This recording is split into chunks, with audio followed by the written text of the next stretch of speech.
All right, so let's make sure this is recording. Yes, it is. Very good. All right, hello, class. So, we're going to talk a little bit tonight about Chapter 3 in condominiums, cooperatives, and timeshares. This is all regulated under Chapter 183A in Mass General Laws. And the first segment of 183A that we're going to talk about is condominiums. Let me scroll down. So this is our outline on the side here. And I have a little 3-family that's going to help us get our point across tonight. So condominiums are basically owning a piece of the whole. And it's all governed by 183A. And so the way that we're going to place this whole building under 183A, there's a method of doing that, and it's all dictated in Massachusetts general laws. So the best way I can explain this, and the way I usually explain it to my classes live, is that you're a developer and I'm your attorney, and you just bought this 3-family house, okay? And what we want to do is we want to convert this from a 3-family into condominiums. And so what is the best way to do this? Well, first of all, we're going to have a little heart-to-heart, and I'm going to explain to you what you need to do on your end because you're going to need to do some homework. First thing you're going to need to do is go to City Hall and sit down with the building department and determine what they're going to require before you're able to sell off a piece of the whole. Because this is what you're doing. You're selling each unit as a single family. All right? And so you're going to have some requirements that you're going to need to follow with City Hall. And things like some cities, for instance, will require you to have a certain amount of parking spaces per unit before you can do your conversion. They're also going to have inspectional services, right? Inspectors, building inspectors coming out to inspect each unit if you're doing work inside and sign off on each unit and give you what's called a certificate of occupancy for each unit. So you have to sit down with the folks at City Hall on your end and do your homework. The other thing that I'll have to do for you is a title exam. Now, we want to make sure the title to this building is clear, and we don't want you to get to closing when you're selling off, let's say, Unit 3 at the top here, and all of a sudden you determine that there is a title issue that's going to hold you up on your closing. Time is money, folks, and you're going to want to convert this and sell it as quickly as possible and move on to the next project, and I understand that. So the other thing that we would do is a title exam. The other thing I might mention to you is if there's a mortgage on this building, talk to your mortgage company in order to make sure that you can sell off pieces of the whole as we go without the bank taking full payment. Because remember, each unit has to be clear of any mortgages. And if you have one mortgage umbrellaing this whole building, the bank may not be so quick to issue what we call partial releases for the mortgage. So those are kind of upfront issues that I will talk to everybody about. Now, there are some documents that I'm going to need to draft for you in order to place this entire building under 183A. The first document that I'm going to have to draft for you is going to be a master deed. Now, the master deed is the document that's going to actually define the building or explain the building in writing. There's also going to be some plans attached to your master deed that's going to show the building. So what's included in a master deed? Well, it's a deed like any other deed, but we're placing the entire building and the lot that it sits on, right, under 183A. And so in order to do that, we have to pretty much describe the building in writing. So there's a land description, as you're going to see here. We're going to describe the lot, the parcel that the building sits on.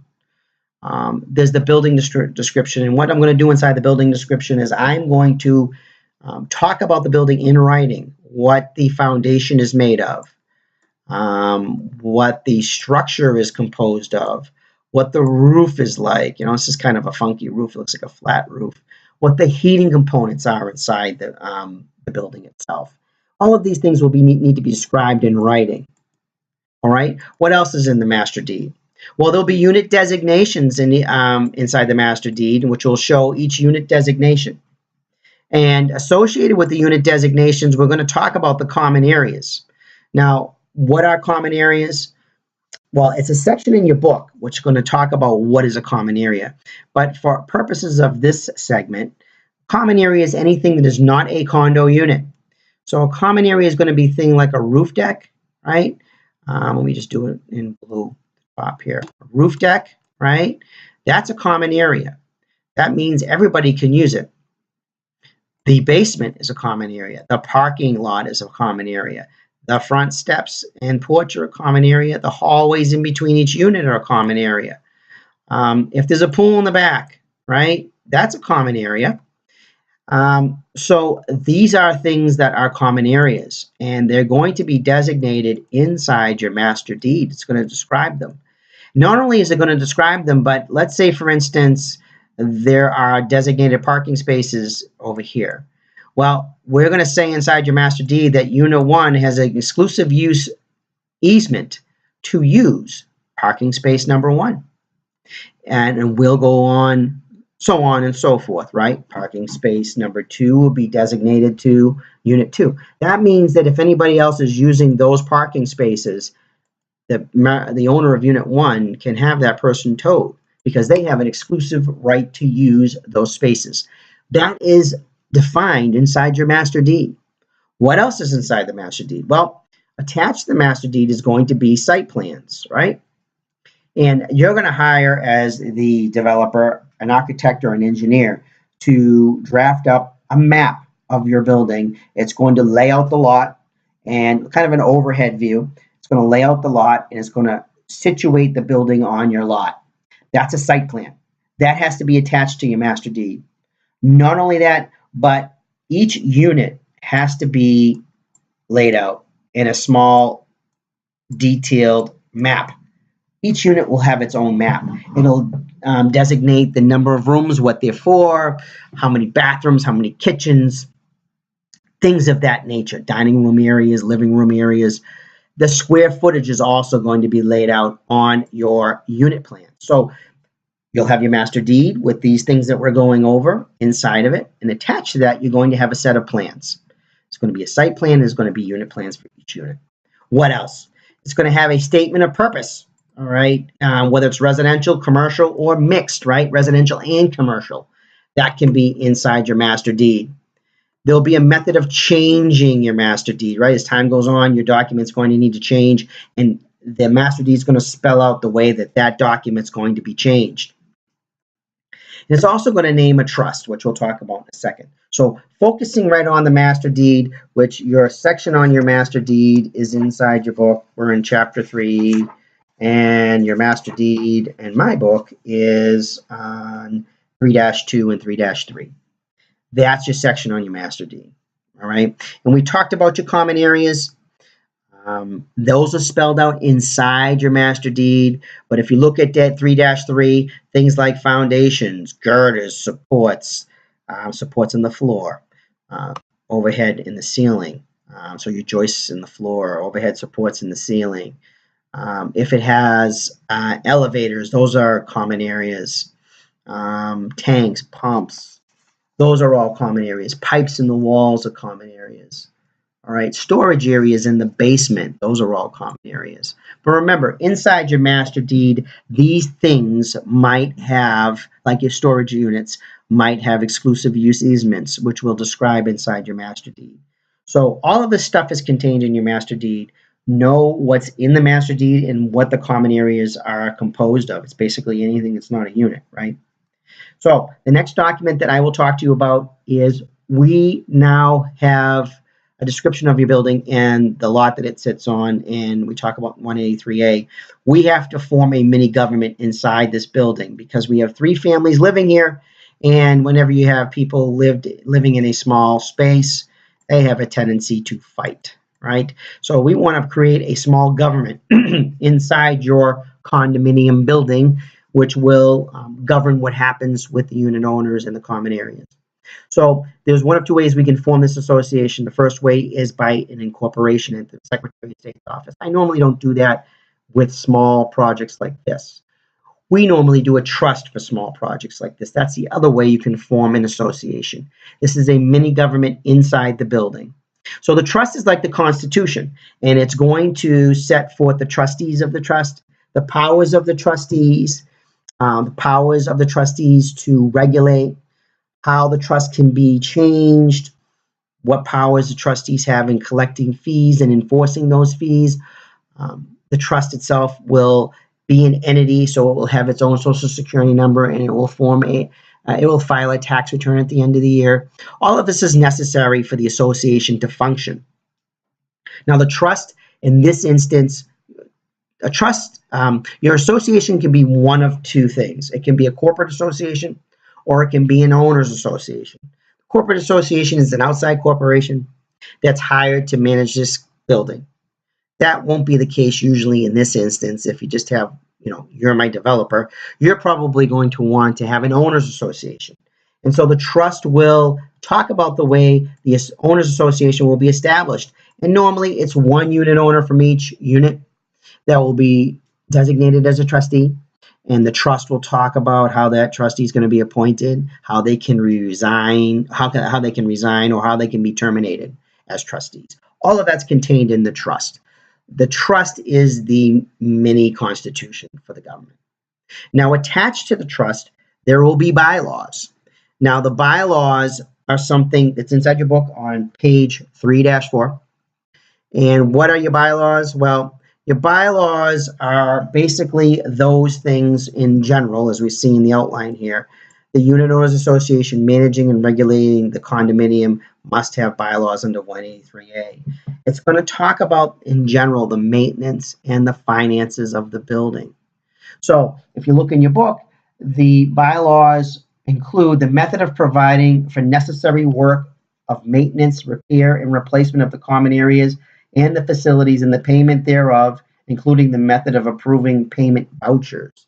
All right, so it's talking about maintenance of the building. So we formed the government with the trust, and now we're giving the trust some powers through the bylaws to manage and to create financing for the association so that it can survive.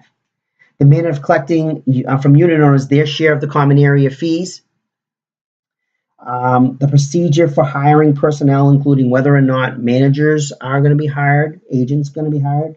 The method of adopting and amending the administrative rules, so how the bylaws can be changed.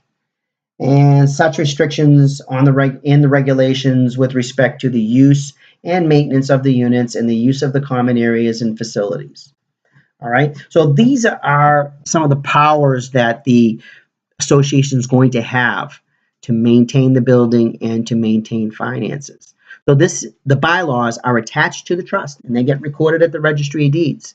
So not only does the master deed get recorded at the Registry of Deeds to place the entire building under 183A, but the trust, which has attached to it the bylaws and the rules and regulations, will be recorded at the Registry of Deeds. So what's in the rules and regulations? Well, the rules and the regulations are going to be, which is generally stated here, control some of the activities of the unit owners and their guests. Okay? It says the rules and regulations are not recorded, but I record them. They're part of the trust and I record them. Inside your book, the rules and regulations are explained on 3-6. And just in general, what do those include? Those are the things that the unit owners can do in everyday life. So if there's a pool, for instance, in the background, there'll be requirements on that pool in the rules and regulations. The maintenance of the parking area, or who can park there and who can't. So it's the everyday living of the unit owners is going to be contained in the rules and regulations. So we move right down the chain. The trust forms the government. The bylaws give the government the power. And then everybody has to live under the rules and regulations in everyday life.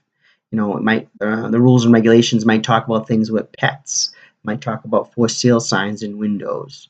So these are the types of things that the rules and regulations are going to include, and I record those at the Registry of Deeds because you want everybody to see them, right? So those are the basic documents in a nutshell that I record in order to form this building or place this building under 183 and form the association or the mini government inside the building so that the building can run. All right, so what else are we going to talk about? Well, you're my developer, right? And so we have our developer's cap on again. Hey, you know what? We have to have financing in this building, so we have to create a budget. So the way that we're going to form this budget, if you look at page in your book 3-4 and 3-5, might be different pages depending on the type, the version of the book that you have. we're going to form a budget. So how do you do that? Well, first of all, we've got to assign percentages of interest to each unit. And so how do you do that? Well, the book says that you're supposed to use the sale price. So you take each sale price, let's say this one sold for $250, this one sold for $250, this one sold for $200. So your total sales price is $700,000 for all of them, correct? You take that $700,000 and then you say, all right, we said this unit sold for $250. You take your $250,000 sale price for unit 1, you place it over the $700,000 total sales price for the entire building, and that gives you a percentage of interest for the unit 1. Now, that's not always possible, and it's not always realistic because you don't know what the sale prices of your units are going to be. So we usually go by square footage, and we take the same method and we apply it to square footage. Unit 1 might be 1,500 square feet. Unit 2 might be 1,500 square feet. Unit 3 might be 1,000 square feet. And so 1,500 is 3,000. And then 1,000 on top is going to be 4,000 square feet of condominium unit space. You take that space, and then let's say we're going to say we want to figure out the percentage of interest for unit 1 again. That was 1,500 square feet. You take 1,500, put it over your $4,000 number, and that's going to give you a percentage of interest. And that's the way we typically do it. All right. So we're trying to establish a budget, remember, and each unit has to pay condo fees monthly. So now we have our percentages of interest of each unit. That's how we designate them. And we have to take that percentage of each unit and apply it to an amount. So how do we do that? Well, we have to take the common area expenses for the year, and we have to multiply that number by the percentage of interest that we designate for each unit. All right, to get a yearly amount of expenses for each unit. So what type of expenses are common area? Well, as it says in your book on 3-5, you're going to have liability and building insurance. That's the master policy for the association for the common areas. There's going to be an insurance policy on the hallways, the parking area, the basement, the front steps. There's going to be general liability. If the building, for God forbid, should burn to the ground, there's going to be fire on the entire building. So the association has to pay for that. That's a common area expense. What else? Cleaning and maintenance, right? The hallways, or you're going to clip these shrubs. That's all, or snow removal. That's all considered maintenance on the building for the year. You take all of those expenses and you lump them together for 12 months. What else? So landscaping is there, snow removal, it's in the book as well. Property management, right? So if there's a management company, what their yearly expense will be. Also, your building's probably only going to have, in this instance, one water meter.